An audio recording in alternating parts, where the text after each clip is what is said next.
आप लोग 10वीं क्लास जीव विज्ञान का एजीडीडीयू का क्रम है वो आप लोग अच्छे खासे लाभान्वित हुए होंगे। अगर नियमित अध्ययन किए होंगे या नियमित उसको सुने होंगे तो कम से कम 1 से 2 बार नियमित सुनने का काम करिए और सुनने के साथ साथ किताब साथ में रखिए तो आपको लाभ होगा।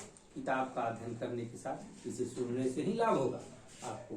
प्रतिदिन अगर इसको सुनते हैं तो बहुत कम समय में आपको विषयों को पकड़ बन जाएगा, विषयों की जानकारी होने में आसानी होगी, आपको समझ में आएगा। इसी क्रम में आप 10वीं क्लास का जीव विज्ञान है ना, अध्याय 8 में हमारा पर्यावरण है। क्या है? हमारा पर्यावरण। इसी चरण में हमारा पर्यावरण क्या है, उसमें पारिस्थितिक तंत्र, अजैव जैव घटक के बारे में पढ़ना है और शरीर बनना। उसमें आप लोग देखेंगे वातावरण क्या है। क्या है वातावरण? क्या है तो समझने यानी किसी जीव के चारों ओर, किसी जीव के चारों ओर फैली हुई, किसी जीव के चारों ओर फैली हुई भौतिक है ना, भौतिक या अजैव या जैव घटक क्या होगा, पूरी दुनिया क्या में लिया अजैव से निर्मित करता है ना, उसमें जो निवास करता है उसके चारों तरफ है ना, जिससे वह प्रभावित रहता है उसको क्या कहते हैं, पर्यावरण या वातावरण कहलाता है। किसी जीव के चारों तरफ अजैव घटक से है ना, जिससे वह जीव जंतु प्रभावित रहता है उसको क्या कहलाता है, वातावरण कहलाता है। हमारे वातावरण में बहुत सारे घटक हैं, जैव घटक और अजैव घटक है ना। तो इसमें पर्यावरण का अंतर्गत में बहुत सारे आते हैं। जल मंडल है जो जल में रहेगा, जल मंडल, स्थल मंडल, वायुमंडल और जीव मंडल। इतने तरह का मंडल है और बहुत सारे मंडल है, मैंने प्रमुख रूप से हम लोग का इतना पर ध्यान देने की बात है। तो अब है पारिस्थितिकी तंत्र। क्या है पारिस्थितिकी तंत्र? जीव मंडल के विभिन्न घटक, जीव मंडल के विभिन्न घटक, उनके बीच ऊर्जा का आदान प्रदान, उनके बीच ऊर्जा का आदान प्रदान है ना, सभी एक साथ मिलकर क्या करते हैं, पारिस्थितिक तंत्र का निर्माण करते हैं। किसका निर्माण करते हैं? पारिस्थितिक तंत्र का निर्माण करते हैं। तो पारिस्थितिक तंत्र पूर्ण रूप से हम लोग को जीव जंतु है वो किस पर निर्भर है, सूर्य पर निर्भर है। किस पर निर्भर है? ऊर्जा कहाँ से प्राप्त होता है, सूर्य से प्राप्त होता है। किससे प्राप्त होता है? सूर्य से। हमें सूर्य पर ही निर्भर करते हैं। उसके बाद इसमें अजैव घटक बहुत सारा है, मृदा है, वायु है, जल है, प्रकाश के कण है ना। पारिस्थितिक तंत्र को अजैव घटक और जैव घटक के बारे में बांटेंगे तो अजैव घटक कौन कौन है? मृदा, मृदा में मुर्दा नहीं समझ आएगा, मृदा में मट्टी, मृदा में मट्टी होता है, मिट्टी, वायु, जल, प्रकाश और ताप, कितने चीज, यही चीज ऐसे भी याद है। छित जल पाप गगन समीरा पंच तत्व से बना शरीरा, एक पुराना कहावत है, ये भी बहुत महत्वपूर्ण रखता है। उसी का अब मॉडर्न रूप में हम लोग कह सकते हैं मिट्टी, वायु, जल, प्रकाश और ताप, ये है जो कि 5 चीज है जिससे कि पारिस्थितिक तंत्र के अजैव घटक है। उसके बाद जैव घटक में वनस्पति आया और जीव जंतु आते हैं, वनस्पति और जीव जंतु आते हैं। इसमें भी वनस्पति में पेड़ पौधे, हरे पौधे है ना, बहुत सारे पौधे आते हैं और जंतु में बहुत सारे जंतु, सूक्ष्म जीव से लेकर बड़े बड़े जीव तक। सूक्ष्म जीव जो आंख से दिखाई न देता है, सूक्ष्म जीव के अंतर्गत उसको रखते हैं। देखिए बहुत सारा होता है जो कृत्रिम रूप से भी है ना, जो मनुष्य के द्वारा निर्मित है उसको कहेंगे कृत्रिम है ना, कृत्रिम पारिस्थितिक तंत्र।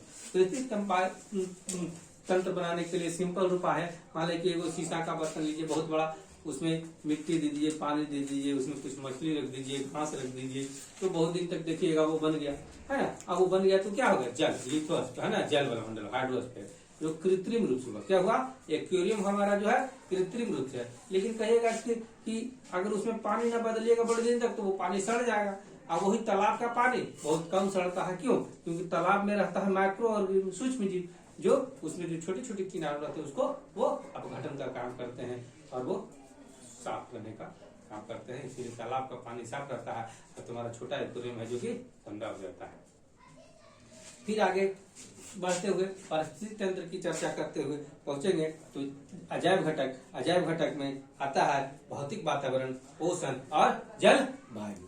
ठीक है, तो अजैव घटक में भौतिक वातावरण में फिर भी हो जाएगा मृदा जल और वायु, मृदा जल और वायु। मृदा में मुर्दा नहीं, मिट्टी, मिट्टी जल और वायु। फिर पोषक तत्व के अंदर में क्या आता है, बहुत सारे अकार्बनिक पदार्थ जैसे कैल्शियम है ना जी, कैल्शियम मिनरल बहुत सारा हुआ तो अकार्बनिक हुआ, और कार्बनिक पदार्थ में प्रोटीन हुआ, फूड हुआ, वसा हुआ, ये सब क्या हुआ, कार्बनिक पदार्थ हुआ। फिर जलवायु, जलवायु सूर्य रोशनी ताप गर्म आर्द्रता इत्यादि मिलकर जलवायु का निर्धारण करते हैं। जलवायु पारिस्थितिक तंत्र में जीवों की संख्या, उसके है ना, उसके वितरण, डिस्ट्रीब्यूशन, मेटाबॉलिक और व्यवहार को प्रभावित करता है। फिर आता है जैव अवयव। क्या है जैव अवयव में? अब हम लोग आते हैं जैव अवयव को हम मुख्य रूप से 3 भागों में बांट सकते हैं। पहले क्या चीज, पहले उत्पाद, प्रोड्यूसर। क्या हुआ, प्रोड्यूसर। तो प्रोड्यूसर सिर्फ हरे पौधे होते हैं। क्या होते हैं, हरे पौधे जो हमारा भोजन का संश्लेषण करते हैं। फिर आते हैं कंज्यूमर, उपभोक्ता, ये जो पौधे और उनके विभिन्न उत्पादों को खाते हैं। फिर आता है अपघटनकर्ता, मृत जीवी या बैक्टीरिया जो है ना, उत्पन्न पोषकों को फिर से गैस और वातावरण में फिर से छोड़ देते हैं, है ना। जैसे मान लीजिए कोई कुत्ता मर गया, सड़ गया, तो उसको कीड़ा लग गया, कवक लग गया, तो सड़ के फिर से क्या हो गया, उसका गैस हो गया, वायु में चल गया, मिनरल चल गया, जमीन में चल गया, वो फिर से बट गया, है ना। तो कौन काम करता है, बैक्टीरिया आया, कवक ही करता है। फिर उत्पादक के बारे में हम लोग विस्तृत रूप से अध्ययन करते हुए करेंगे कि जल में शैवाल, घास, पेड़ एकमात्र है जो प्रकाश संश्लेषण द्वारा भोजन को स्वयं बनाने का काम करता है। भोजन बनाता है स्वयं, उसमें कौन है जाने से विकिरण, प्रकाश की ऊर्जा को ट्रैप करता है, पकड़ता है, और उसी से क्या बनाता है, हमारा ग्लूकोज फ्रुक्टोज बनाता है ना, स्टार्च के रूप में बनाता है, और कार्बोहाइड्रेट बनाता है, वही बनाता है जी, कार्बोहाइड्रेट के रूप में स्टोर करता है, और फिर उसी को हम लोग क्या ग्रहण करते हैं। मनुष्य ग्रहण करता है या शाकाहारी जंतु करता है ना। इसीलिए अगर प्रकाश मैंने भोजन का संश्लेषण सिर्फ हरे पौधे किया, इसलिए उसको क्या कहते हैं, स्वपोषी कहते हैं। एक बार पढ़े भी थे, है ना, स्वपोषी होता है। मनुष्य खाना नहीं बनाता है, मनुष्य सिर्फ उसका रूपांतरण करता है ना। मनुष्य क्या करता है, कोई कहता है कि हम खाना बनाने जा रहे हैं, तो गलत बात, वो क्या करने जा रहा है, रूपांतरण करने जा रहा है। चावल को सिर्फ भात बना सकता है ना, आटा से, गेहूं के आटा से रोटी बना सकता है ना, कि गेहूं बनाएगा, गेहूं नहीं बनाएगा। इसलिए वह परपोषी हुआ। हम लोग किस पर निर्भर है, पौधे पर निर्भर है। किस पर निर्भर है, पौधे पर। मान बाघ खाता है क्या चीज, भेड़ को खाया या गाय को खाया, भैंस को खाया, तो बाघ क्या, गाय क्या क्या खाया, गाय खाया घास। तब अप्रत्यक्ष रूप से बाघ भी निर्भर किस पर है, बाघ भी निर्भर घास ही पर है। अगर घास ही नहीं रहेगा तो होगा, भेड़ नहीं रहेगा तो क्या रहेगा, बाघ नहीं रहेगा। तो प्रत्यक्ष रूप से या अप्रत्यक्ष रूप से सभी जीव जंतु किस पर निर्भर है, पौधे पर ही निर्भर है ना। किस पर निर्भर है, पौधे पर निर्भर है, हरे पौधे पर ही निर्भर है। ठीक है। अब सौर ऊर्जा को कौन ग्रहण करता है, पकड़ता है, तो हरे पौधे करता है ना। वायुमंडल में ऑक्सीजन और कार्बन डाइऑक्साइड के बीच संतुलन करता है। क्या करता है, संतुलन करता है। मिट्टी से जो मिनरल है उसका भी अवशोषण कौन करता है, हरे पौधा ही करता है। फिर उसमें उपभोक्ता की ओर आते हैं। उपभोक्ता क्या है, प्राथमिक उपभोक्ता किसको कहते हैं, प्राथमिक उपभोक्ता उसके कहते हैं जो हरे पौधे को खाता हो, जो हरे पौधे को खाता हो। जैसे जल में शैवाल है, घास हरे हुआ, अब उसको कौन खाया, कीट खाया, है ना, छोटा छोटा फाइटोप्लैंक्टन खाया, है ना, छोटा कीट, अब उसको खाया, फिर मछली, फिर बड़ा मछली, फिर बड़ा मछली, फिर बड़ा मछली, है ना। इस तरह जल मंडल को हुआ। पृथ्वी पर पहले से रूमाले की छोटा रूप में करते हैं, तो घास को खाया टिड्डी को खाया, मेढक को खाया, सांप को खाया, कौन, बाज।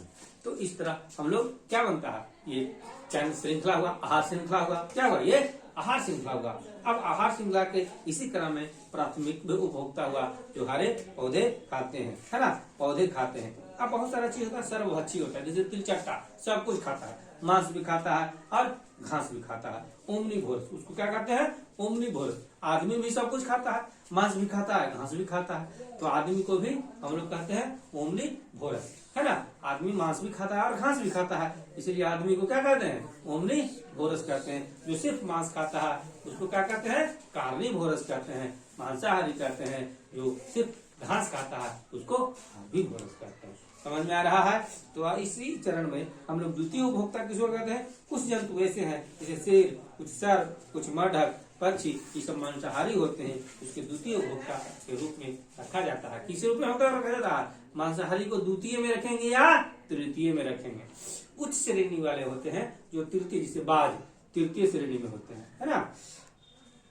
बहुत सारे हैं जो चतुर्थ श्रेणी में, 5-6 श्रेणी तक के भी आप उसको अगर श्रृंखला बनाएंगे तो आप उसको देख सकते हैं। जैसे मान लिया कि सबसे लंबा श्रेणी में बनाइए, पहले शुरू क्या करिए, पहले शुरू मान लिया कि घास हुआ, तो घास को कौन खाया, घास को खाया टिड्डी, घास को खाया कौन चीज, टिड्डी, टिड्डी को खाया कौन, मेढक, मेढक, है ना, मेढक को कौन खाया, मेढक को खाया सांप, सांप को कौन खाएगा, सांप को खाएगा बाज, बाज को कौन खाएगा, बाज को खाएगा, बाज को कोई नहीं खाएगा, क्योंकि ऊपरी श्रेणी वाले को कोई नहीं खाता, है ना, टॉप श्रेणी हुआ, है ना। तो ये हुआ प्रथम युक्ता, फर्स्ट, फर्स्ट, ये हुआ सेकेंड, ये हुआ थर्ड, ये हुआ फोर्थ, चार चतुर्थ श्रेणी में चला गया, है ना। प्राथमिक युक्ता हमेशा शाकाहारी होता है, प्राथमिक युक्ता क्या होता है, शाकाहारी होता है, शाकाहारी होता है प्राथमिक वाला, द्वितीय वाला मांसाहारी होता है, तृतीय वाला तो मांसाहारी ही होता है, वो दूसरा चीज नहीं खा सकता है। इस तरह अब आते हैं आप घटन करता, क्या होता है, आप घटन करता। अब देखिए ये जो घास हुआ, घास किसको, सूरज की रोशनी से, किसे, सूरज की रोशनी से, मान लीजिए सूरज की रोशनी को कौन पकड़ता है, घास, उसमें भी कौन घास, हरे पौधे, कौन पौधे, हरे पौधे। अब घास बना, घास को खाया टिड्डी, टिड्डी खाया मेढक, मेढक खाया सांप, सांप को खाया बाज। अब द्वितीय से एक और बन सकता है, घास को खाया हिरन, हिरन को खाया बाघ, ये 2 ही चरण का हुआ, है ना, 2 ही चरण में हुआ, इस तरह चरण हुआ। तो ये श्रृंखला है, क्या श्रृंखला है, आई श्रृंखला। ये हमेशा होता है जो एक दिशीय होता है, किस, क्या होता है, एक दिशीय, हमेशा इधर ही जाएगा, इधर से इधर नहीं आएगा, हमेशा एक दिशीय होता है। ऊर्जा का, है ना, ऊर्जा का प्रवाह हमेशा किधर होता है, एक दिशीय होता है। फिर आगे आते हैं अपघटन कर्ता में, अपघटनकर्ता को अपमार्जक में बोलते हैं, अपवार्जक में आते हैं सूक्ष्म जीव और कवक, क्या आते हैं, सूक्ष्म जीव और कवक, क्या आते हैं, सूक्ष्म जीव और कवक। सूक्ष्म जीव को और कवक को समझिए, मान ली कोई रोटी आया, कुछ आया, तो वो क्या आता है, उसमें भूआ लग गया, तो कवक लग गया। अब भूआ लगने के बाद वो अंतिम में सड़ गल करके वो अलग हो जाएगा, है ना, तो सब विघटित हो जाएगा, क्या हो जाएगा, विघटित हो जाएगा, इसलिए उसको अपघटनकर्ता बोलते हैं। सूक्ष्म जीव को सैप्रोफाइट बोला जाता है, सूक्ष्म जीव को सैप्रोफाइट भी बोला जाता है। जल मरने के बाद, है ना, जीव कवक और सूक्ष्म जीव को क्या बोलते हैं, सैप्रोफाइट बोलते हैं। ये ना श्रृंखला को ये बनाए रखता है ना, इस श्रृंखला को बहुत संतुलित रखता है, क्या करता है, संतुलित रखता है, संतुलन बैलेंस रखता है, क्या करता है, बैलेंस रखता है। हमारे जल में, मिट्टी में और वायु में, और वायु में कार्बन डाइऑक्साइड का छोड़ने का काम करता है, लेकिन बहुत सारा कार्बन डाइऑक्साइड, अगर मान लीजिए कीटाणु हमेशा रख ले रह जाएगा, है ना, कोई जानवर में गया, जानवर बंद, तो कार्बन डाइऑक्साइड बहुत सारा मिनरल उसी में जमा हो जाएगा, तो आप घटन करता क्या करते हैं, फिर से उसको मिट्टी में ले जाने का काम करता है, वायु में हवा ले जाने का काम करता है, जल में जल ले जाने का काम करता है, उस शरीर में रहता है, ठीक ना। फिर आते हैं आहार श्रृंखला। आहार श्रृंखला तो आप समझ ही रहे हैं, है ना। आहार श्रृंखला एक पारिस्थितिक तंत्र में ऊर्जा का एक पथीय प्रवाह, उसमें स्थित श्रृंखलाबद्ध तरीके से जुड़े जीवों के द्वारा होता है। जीवों का इस श्रृंखला आहार श्रृंखला कहलाता है। सौर ऊर्जा का, है ना, सौर ऊर्जा का प्रग्रहण उत्पाद हरे जीव करते हैं और उत्पादक को प्रभावित करते उपभोक्ता को खाते हैं। फिर शाकाहारी जंतु को द्वितीय उपभोक्ता मांसाहारी कहते हैं। फिर उच्चतम श्रेणी के मांसाहारी जंतु तृतीय श्रेणी के उपभोक्ता को खा सकते हैं। इस प्रकार भोजन के रूप में ऊर्जा का प्रवाह एक जीव से दूसरे जीव में सदा एक पथीय दिशा में होता है। यही आहार श्रृंखला कहलाता है। क्या कहलाता है? ये आहार श्रृंखला कहलाता है। जिसे ग्रास लैंड का घास वाला लिख लीजिए। घास में क्या होता है? पहले घास हुआ, फिर ग्रास टिड्डी हुआ, ग्रास हॉपर हुआ, फिर मेढक हुआ, सर्प हुआ, गिद्ध या बाज हुआ। ये क्या है? कौन सा आहार श्रृंखला है? तो घास का आहार श्रृंखला। फिर जल का आहार श्रृंखला कैसा रहेगा? जल में तालाब हुआ, तालाब में क्या हुआ? शैवाल हुआ, सबसे छोटा अलगी। अलगी को खाया छोटे जंतु फाइटोप्लैंक्टन, है ना, जू प्लांक्टन का ही, जू प्लांक्टन फाइटोप्लैंक्टन खाया। फिर छोटे जंतु का मछली खाया, फिर बड़ी मछली खाया, फिर उससे बड़ी मछली खाया। इस तरह अन्य जंतु भी आहार श्रृंखला का निर्माण करता है ना। आहार श्रृंखला घास, ग्रास हॉपर, मेढक, सर्प, गिद्ध, शैवाल, छोटे जंतु, छोटे मछली, बड़ी मछली, मांसाहारी मछली। इस तरह पौधे में पौधे, कृमि, चिड़िया, फिर बिल्ली, इस तरह था। फिर घास, हिरन और बाघ, इस तरह जैसे आहार श्रृंखला पाए जाते हैं। फिर मान ले कि आप आहार जाल, आहार जाल क्या हुआ?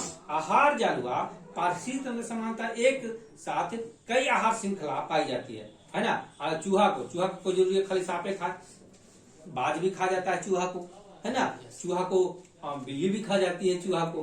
तो इस तरह जो जाल बनता है ना, एक आहार श्रृंखला हमेशा सीधा ना होकर एक आड़े तिरछे बनाता है ना, और एक साथ जाल सा बनाती है आहार श्रृंखला। इसी जाल को हम आहार जाल कहते हैं, है ना। आहार जाल करें, जैसे पौधे को खाया टिड्डी, टिड्डी खाया गिरगिट, गिरगिट को खा लिया बाज, फिर पौधे को खाया खरगोश, खरगोश को खाया बाज, है ना। फिर है कि पौधे को खाया चूहा, चूहा को खाया सांप, सांप को खा लिया बाज। तो क्या बना रहा? एक आहार जाल बना देता है, एक, है ना, एक जाल सा बना देता है। इसी को कहते हैं हम लोग आहार जाल। अब पोषी स्तर लीजिए। पोषी स्तर में आहार की कई प्रकार के स्तर होते हैं। स्तर में भोजन का जो स्थानांतरण होता है, आहार श्रृंखला के इन्हीं स्तरों को हम पोषण स्तर कहते हैं, है ना। इसको ट्रोपिक लेवल कहते हैं। आहार श्रृंखला कई पोषी स्तरों का बना होता है। इसका प्रत्येक चरण एक पोषी स्तर होता है। आहार श्रृंखला के उत्पाद में प्रथम पोषी स्तर, है ना, शाकाहारी जंतु होता है। कौन होता है? शाकाहारी। प्रथम पोषी स्तर कौन होता है? शाकाहारी जंतु होता है। द्वितीय पोषी स्तर मांसाहारी होता है। तृतीय पोषी स्तर उच्च मांसाहारी होता है, और चतुर्थ पोषी स्तर भी मांसाहारी ही हो सकता है। ठीक है। अब मान लीजिए इसमें एक पिरामिड बनाई, तो सबसे ज्यादा कौन होगा? सबसे ज्यादा कौन हो सकता है? सबसे ज्यादा आपको नीचे रखने वाला पड़ेगा। सबसे पहले घास ना होगा जी, घास। घास के बाद जो भी मान लीजिए टिड्डी बनाई है, टिड्डी के मान लीजिए बनाइएगा, तो फिर टिड्डी के बाद में किसको कर दे? मेढक बनाइए। मेढक के बाद में क्या होगा? सांप होगा। फिर सांप के बाद क्या होगा? इसको बाज होगा। सबसे ऊपर में बाज होगा। इस तरह एक पिरामिड का निर्माण आप कर सकते हैं। फिर पारिस्थितिक तंत्र हो गया, जो एक पथीय होता है। क्या होता है? एक पथीय होता है ना। ये तो आप जान रहे हैं कि मान लें कि आप बाज है, जो कि सांप बाज को तो नहीं खाएगा, है ना। बाज को हमेशा वो खाएगा। मेढक सांप को, मेढक सांप तो नहीं खा सकता। इसीलिए ऊर्जा क्या होता है? एक पथीय होता है। ऊर्जा का स्थानांतरण कैसे होगा? एक पथीय होता है। क्या होता है? एक पथीय होता है। अब है जो कि ऊर्जा का प्रवाह। ऊर्जा का प्रवाह जीव मंडल में ऊर्जा का मूल स्रोत क्या है? मूल स्रोत सूर्य है ना। सूर्य है। पृथ्वी तक पहुंचने में ऊर्जा का एक छोटा 1% हरे भाग प्रकाश संश्लेषण का उत्पादन करता है और कार्बोहाइड्रेट में बदल देता है। मान लें कि 100 किलो ऊर्जा फेंके कौन? सूर्य। उसमें मात्र 1% माने 1 किलो ऊर्जा का उत्पादन की प्रयोग करेगा कौन? हरे पौधे। और उस 1% में वाया प्रत्येक चरण में मात्र 10% का ही स्थानांतरण होता है। क्या होता है? 10% का ही स्थानांतरण होता है। आहार श्रृंखला के प्रत्येक पौधे स्तर पर कुल ऊर्जा के 10% का ऊर्जा ही स्थानांतरण अगले कोषीय स्तर को हो पाता है। शेष 90% ऊर्जा का व्यवहार विभिन्न प्रकार के हो सकता है ना। मान ले कि 10% का उपयोग अगला पीढ़ी किया, है ना। मान ले कि यहाँ पर 1000 किलो घास हुआ, तो 1000 किलो घास हुआ तो टिड्डी में कितना बनेगा? टिड्डी में मात्र 100 किलो। 100 किलो टिड्डी रहेगा, और 100 किलो टिड्डी है तो मेढक क्या किलो रहेगा? 10 किलो रहेगा। मान लिया, यहाँ पर समझ लीजिए बात को। मान लीजिए 1000 केजी हुआ, तो क्या केजी होगा? 100 केजी रहेगा। फिर 1 केजी होगा, 10 केजी रहेगा। फिर 1 केजी रहेगा। और बाज क्या केजी का? 100 ग्राम का रहेगा। ये 10% क्या होगा? 10% का ही स्थानांतरण होता है। ऊर्जा का स्थानांतरण कितना होता है? मात्र 10% का ही होता है। आहार श्रृंखला के प्रत्येक कोषीय स्तर कुल ऊर्जा का 10% है ना, ऊर्जा का ही स्थानांतरण अगले कोषीय स्तर को हो पाता है। और शेष 90% है ना, 90% ऊर्जा का व्यवहार विभिन्न कार्यों में करते हैं, है ना, विभिन्न प्रकार से करते हैं। अब है जैव आवर्धन। क्या करते हैं? जैव आवर्धन। जैव आवर्धन में है ना, जैव के द्वारा अनिम्नीकरण क्रिया, है ना, उसको नॉन बायोडिग्रेडेबल पदार्थों को पहले से पोषी स्तर तक अगले पोषी स्तर के अनुसार बढ़ती जाती है। इस प्रकार का जैव आवर्धन बायोमैग्निफिकेशन कहते हैं। इस प्रकार क्रिया में चलते हरे पौधे, जिससे सब्जी, मांस, फसली, है ना, यह हानिकारक एकत्रित हो जाते हैं, जिसे पानी में धोने अन्य तरीकों से अलग नहीं किया जा सकता। इससे मनुष्य के विभिन्न प्रकार के बीमारियां भी पैदा हो सकता है। जैव आवर्धन में यह, जिसे मान ले कि कोई भी चीज है जो थोड़ा थोड़ा खाते जाइए, जिससे मान ले कि, और वो अंत में जाकर तुम्हारे शरीर में वो जम जाएगा। क्या जाएगा? जम जाएगा, और वो हानिकारक भी हो सकता है। क्या हो सकता है? हानिकारक भी हो सकता है, हानिकारक भी हो सकता है। हाँ, आप लोग जैसा कि आप लोग देख रहे हैं जैव आवर्धन, जैव आवर्धन में मान लें कि आप लोग डीडीटी का छिड़काव करते हैं। क्या चीज का? डीडीटी का छिड़काव करते हैं। तो डीडीटी का छिड़काव किए तो पहले शुरू कीटाणु में उसमें प्रवेश कर गया, कीटाणु से प्रवेश कर गया, वो छोटे मछली फिर बड़े मछली, बड़े मछली से पड़ गया मछली। अगर मनुष्य खाता है तो मनुष्य के शरीर में भी वो अपशिष्ट है ना, वो डीडीटी हमारे शरीर में चल सकता है। इससे जानते हो ये वो जानवर था स्फिंगो, स्फिंगो तुम लोग को बुक में नहीं पढ़ना है।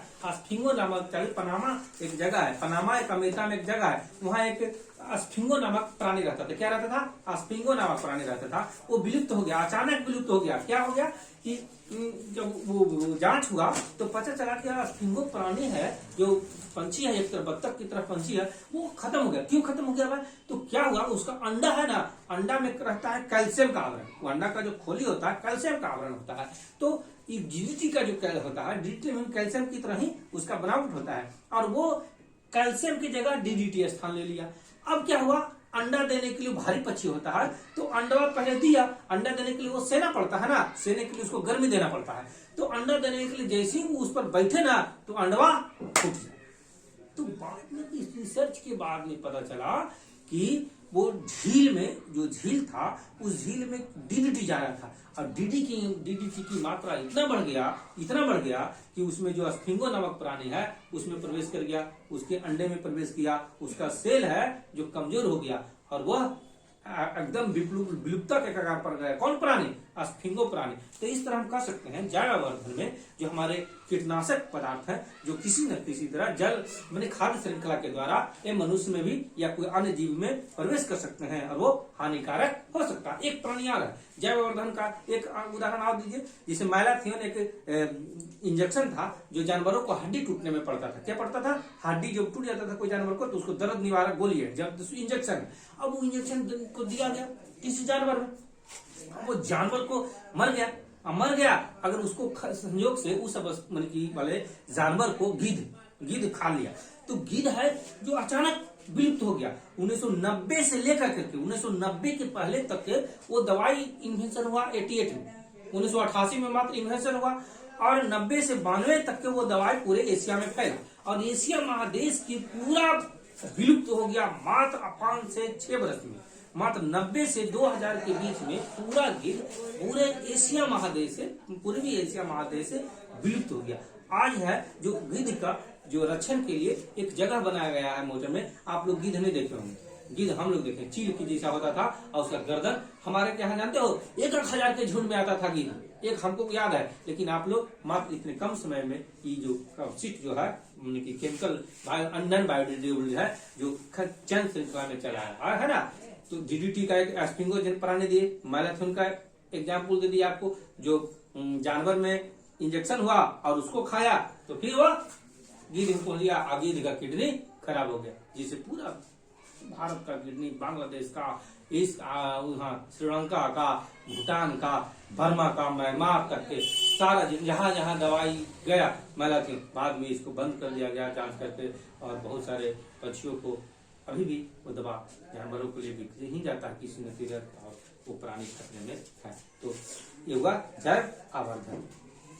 फिर आया मानव अपशिष्ट के बारे में, तो बायोडिग्रेडेबल हुआ जो गल गया, जैसे कि केला के छिलका गल जाएगा है ना, कोई भी चीज का छिलका, फल फूल का छिलका गल जाएगा, तो बायोडिग्रेडेबल।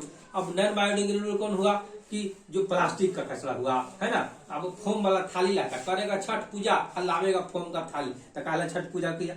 पहले क्या होता, पत्तल पर खाता था, पत्तल जो गल गया सड़ गया है ना, वो उसमें अब है कि पत्तल का खाया और जहना खाएगा सब जिंदगी भर झूली, तो करेगा छठ पूजा, लावेगा पत्तल, कौन सी पत्तल? फोम वाला में, तो कहला छठ करता है। तो ये सब बहुत बड़ा है ना, बहुत बड़ा दोषी आदमी होता है, उसको छठ नहीं करना चाहिए, ठीक है। तो जब अनिम्नीकरण नॉन बायोडिग्रेडेबल हुआ, पत्तल वगैरह प्लास्टिक वाला, आजकल प्लास्टिक का बैन चला हुआ है पूरे है ना, तो और उसमें भी सरकार है जो देखते हैं ना, वो गाना बजाता है कचरा वाला, और कचरा निकालो, उसमें 2 डिब्बा होता है, एगो हरा डिब्बा होता है, एगो नीला डिब्बा होता है। अब तो 3 डिब्बा कर दिया गया, हरा, ब्लू और लाल डिब्बा। लाल डिब्बा में मेडिकल वाला सामान, जो सुइया उइया रखना है, शीशा उषा के सामान है ना, फिर प्लास्टिक ब्लू वाला में रखना है, और हरियर वाला में जो गलने वाला। लेकिन यहाँ के बिहारी आदमी को बुझाएगा, डाल दो, हम जानते हो इंदौर गए, इंदौर में अगर तुम हरा टीला वाला सामान बुल्लू में डाल दोगे ना तो थोड़ा निकाले कहेगा, निकालो, अन्य तो फाइन 5,000 रुपया दो।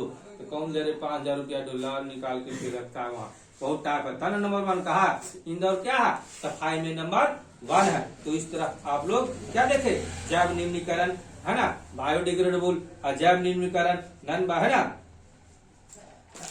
नॉन बायोडिग्रेडेबल देखे है ना, कचरा प्रबंधन। फिर आप देखे अब एक आता है ओजोन लेयर। ओजोन लेयर है जो ट्रोपोस्फीयर के ऊपर में है ना, 15 किलोमीटर ऊपर में हमारा एक ओजोन लेयर है, 15 किलोमीटर है ना, के से लेकर 55 किलोमीटर की ऊंचाई पर ये है लगभग में है ना ओजोन लेयर। ये ओजोन लेयर O3 क्या है, उसका फॉर्मूला ओजोन का O3 है। O3 क्या फॉर्मूला है, O3 ओजोन का ये सूत्र है। क्या है, ओजोन का सूत्र है, ओजोन का सूत्र है, सूत्र है। ओजोन का सूत्र क्या है पूछता है तो O3 है, O3 है, O3 है। O2 होता है हमारा ऑक्सीजन और O3 हुआ हमारा ओजोन। इस सांस लेने में काम करता है, O3 सांस लेने में काम नहीं करता। ओजोन का लेयर है, वो क्या करता है, बाहर से आने वाले पराबैंगनी किरण को अवशोषण कर देता है। कितना बड़ा अच्छा है, पराबैंगनी किरण का क्या करता है, अवशोषण। मान ले कि बाहर से ऐसे लेयर बना हुआ है O3 का, और उधर जाए पराबैंगनी किरण, इसका क्या करता है, अवशोषण कर देता है, ताकि तुम्हारे शरीर पर ना पड़े। अगर शरीर पर पड़ेगा तो मोतियाबिंद हो जाएगा, त्वचा संबंधी रोग हो जाएगा, त्वचा कैंसर हो जाएगा, इस सब रोग से बचाता है। तो अब क्या हो रहा है, यहाँ के भी आदमी बहुत ऐसा आराम खोजता है, क्या बोलता है, फोम पर सोएगा। तब फोम बनाने में क्लोरोफ्लोरोकार्बन का उपयोग होता है। फ्रिज में ठंडा पानी पिएगा तो ठंडा पानी में भी वो क्लोरोफ्लोरो का उपयोग होता है। तो बहुत सारे ये क्लोरोफ्लोरोकार्बन का उपयोग हो रहा है, जिससे क्या हो रहा है, एरोसोल का उपयोग हो रहा है। अभी क्लोरोफ्लोरोकार्बन और एरोसोल ये सब है, जो कि मान ले किसी न किसी वजह से वो गैस निकल गया, फ्रिज का उछल गया, अब फोम है, फोम को जला दी, उससे भी बन गया। अब ये सब उड़ करके सीधे जाएगा कहाँ, सीधे चल जाएगा O3 में, और O3 से रिएक्शन कर जाएगा। क्या करेगा, रिएक्शन कराएगा, और बायो जो ओजोन लेयर है उसमें छेद कर देगा। क्या कर देगा, छेद कर देगा। तो अभी छेद कर देगा तो क्या होगा, उससे पराबैंगनी किरण धीरे आना शुरू हो जाएगा हमारे पृथ्वी पर। हमारे पृथ्वी पर आएगा तो सबसे पहले पेड़ पौधा को अभिहानि करेगा, मनुष्य को मोतियाबिंद कर देगा। ये बहुत सारे हानि ओजोन छिद्र से हो जाएगा। अंटार्कटिक में देखो, अंटार्कटिक में बहुत तीव्र गिरावट आया 1980 में। ये दे रहा है तुम्हारा किताब CFC से। 1987 में संयुक्त राष्ट्र पर्यावरण यूनेप के दौरान है ना, उसमें 1987 में उसको स्तर को घटाने का काम किया है, CFC कार्बन को। इस पर बहुत सारा मीटिंग भी हो रहा है। तो आप इसके बाद बहुत ही अच्छी तरह से ध्यान में रखिए, ओजोन को बचाइए है ना, ओजोन को बचाइए। फिर बहुत सारे खराब है ना केमिकल का उपयोग ना करें, बहुत सारा केमिकल का उपयोग ना करें जो जाकर के को खोज है ना, वो हमारे इसे DDT अधिक उपयोग करिएगा तो वो क्या होगा, दूसरे प्राणी में भी वो प्रवेश कर सकता है। किसके द्वारा, छोटे जीव से उस छोटे जीव, उसकी छोटे जीव से बड़े जीव भी पर प्रवेश कर सकता है। तो आप इतना करने के बाद में देखिए तो प्रश्न कुछ है, उसको हम लोग करते हैं। चलो प्रश्न देखो, प्रश्न देखो, कुछ कुछ करते हैं है ना। अब बताइए, किसी पारिस्थितिक तंत्र में ऊर्जा को ग्रहण करने वाला कौन होता है, उत्पादक। उत्पादक, उत्पादक बोले तो हरे घास, हरे पौधे। निम्नलिखित में कौन उत्पादक है, घास। मैदानी पारिस्थितिक तंत्र को तृतीय उपभोक्ता क्या है, सर्प। हाँ, मैदानी पृथ्वी में तृतीय उपभोक्ता सर्प है ना जी। पहला दूसरा तिरपा आ गया ना, तीसरा थर्ड में सांप आ रहा है समझ में। आगे वन पारिस्थितिक तंत्र में हिरन क्या होता है, प्राथमिक उपभोक्ता। निम्नलिखित में कौन एक आहार श्रृंखला बनाता है, घास, बकरी, मनुष्य। घास, बकरी और मनुष्य, ठीक है जी। किसी पारिस्थितिक तंत्र में जैव घटक कौन है, पौधे, जानवर, मनुष्य, सूक्ष्म जीव। हाँ, पौधा, जानवर, मनुष्य और सूक्ष्म जीव बनाता है पारिस्थितिक तंत्र। पारिस्थितिक तंत्र में ऊर्जा का प्रभाव कैसा होता है, एक दिशीय। माने कि अब देखो, मेढक सांप को खाएगा, सांप मेढक खाएगा नहीं, तो ये एक ही दिशा हो सकता है। जब भी खाएगा तो सांप को कौन खाएगा,